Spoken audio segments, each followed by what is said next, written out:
Yang kedua, ada perselisihan kepentingan. Apa itu perselisihan kepentingan? Berselisih untuk membuat aturan, itu gampang itu. Contoh, teman-teman sekarang yang namanya PP besok pingin berunding menjadi PKB. Bikin aturan apa bukan? Namanya membuat aturan. Atau udah punya PKB mau pembaharuan, namanya kepentingan atau bukan? Karena kita akan membuat aturan baru di PKB yang baru. Atau teman-teman di PKB-nya ada ngatur pasal kenaikan upah, tapi di sana diatur dirundingkan tiap tahun, karena macam-macam nih. Ada perusahaan atau ada PKB yang mengatur tahun pertama sekian, tahun kedua sekian. Nah, itu udah tinggal dilaksanakan atau tidak. Kalau nggak dilaksanakan berarti perselisihan. Nah, tapi ada di dalam PKB nggak ngatur begitu. Pokoknya naik upah setahun sekali, runding, parameternya ABC. Jadi setiap tahun teman-teman berunding kenaikan upah. Ketika berunding kenaikan upah, meskipun ada PKB, tapi kita berunding berapa naik upahnya untuk tahun 2021 besok. Itu artinya kita berselisih mengenai kepentingan membuat aturan. Jadi disebut perselisihan kepentingan. Jelas? Perbedaannya begitu. Kalau kita akan membuat aturan, disebut perselisihan kepentingan. Kenaikan upah, ngomongin PKB udah ngatur pasal bonus, tapi besarannya bonus ditentukan berdasarkan ABC melalui perundingan. Ketika teman-teman berunding ngomongin berapa bonus tahun 2020 yang dibagikan bulan Februari 2021, itu berarti berselisih kepentingan. Ada kepentingan berapa besaran bonus, berapa besaran kenaikan upah. Artinya kita membuat aturan bahwa besok kenaikan upahnya sekian tambah sekian tambah sekian, kira begitu. Jelas? Ini penting, sangat penting teman-teman memahami perbedaan dua ini. Jangan sampai ketukar-tukar. Nanti kalau ketukar-tukar, bahasanya Bung Atul itu obscure label, nggak jelas, salah alamat lagi. Ketika runding kenaikan upah nyebut judulnya perselisihan hak, ya sudah. Sama pengadilan juga di NO, pemenang NO. Apa sih NO ya? Niat on pastoring itu bahasanya bagian profesor saya tapi dia. Bahasanya bagian profesor saya tapi bahasa Inggris apa Belandanya begitu. Salah tuh. Ketika isinya berunding kenaikan upah atau berunding PKB, berunding besaran bonus, judulnya disebut perihal gugatan perselisihan hak, ya udah pasti salah. Itu di NO itu sama pengadilan. Karena salah membuat judulnya, mengatribusinya salah. Makanya yang penting dua hal ini tuh harus bisa pahami betul. Harus cermat. Kalau ngomongin PHK mah ngomong judulnya udah jelas, keluar tuh surat PHK, gitu. Maka ini dua hal ini yang teman-teman pahami betul. Mana disebut hak, mana disebut kepentingan. Itu akan dilihat tuh unsur-unsurnya di PKB-nya seperti apa. Yang berikutnya perselisihan PHK. Gue mau cerai, terserah lu mau kagak, gitu. Gua kagak mau ngasih uang nafkah, kan bahasanya gitu ya. Tadi kan udah pada nikah juga, nggak ada yang hujan kan? Yang bener pak itu perusahaan udah nggak mau lagi. Kan kalau orang nakro suka ngomong, Serikat pekerja sama perusahaan ibarat suami istri, bener nggak?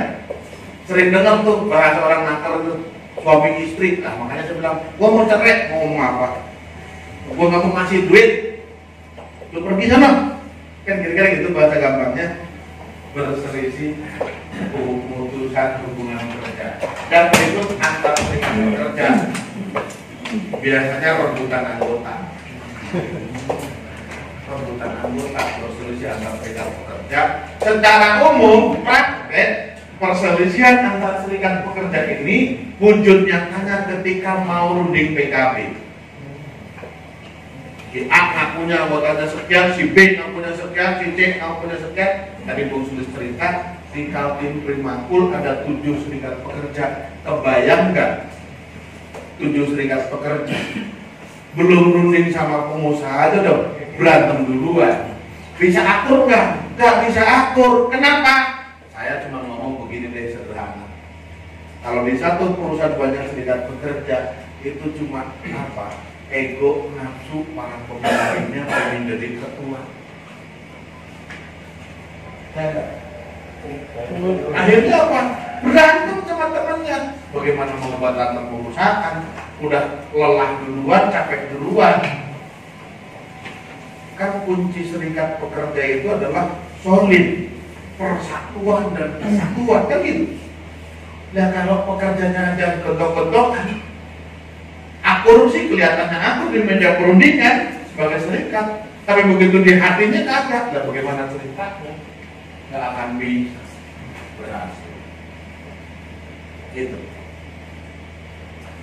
Lanjut. Nah, ini prinsipnya.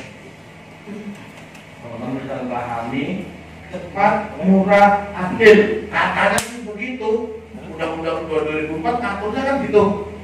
Cepat, murah, adil. Yakin adil. Yakin cepat. Yakin murah. Teori. Benar Pak? Teori.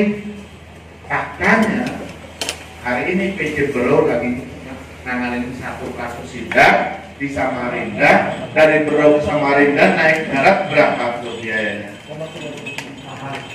Lewat darat. Yang berikutnya ngomongin murah. Itu dari Berau ke Samarinda berapa tuh ongkosnya? Pulang pergi pulang. Waktunya lama pulang. Jadi murahnya di mana? Gitu? Gak bisa disebut murah. Cepat enggak. Kalau berbulan-bulan, gitu? Untuk satu kasus yang sekarang sedang jalan Irwanto sama Hafid itu ya. Irwanto atau Hafid masing-masing paling cepat 4 bulan. Mondar-mandir ke Samarinda seperti itu. Lama. Murah itu mahal.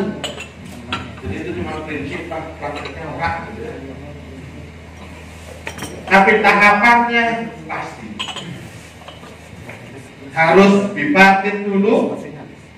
Kalau nggak sepakat mediasi atau konsiliasi atau arbiter, nggak sepakat juga pengadilan umum industrial, baru mahkamah agung.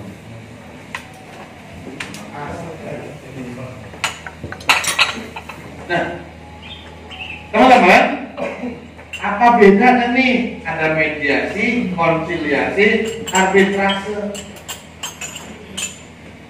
Kalau mediasi itu adalah orangnya, statusnya pegawai negeri sipil PNS.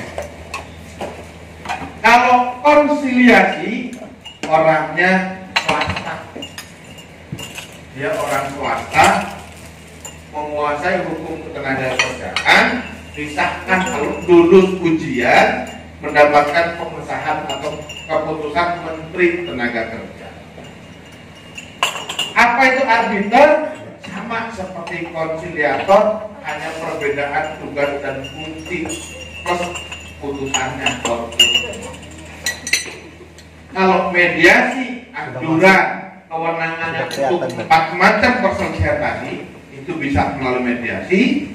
Tapi kalau konsiliasi itu ada batasan untuk persoalan antar serikat pekerja.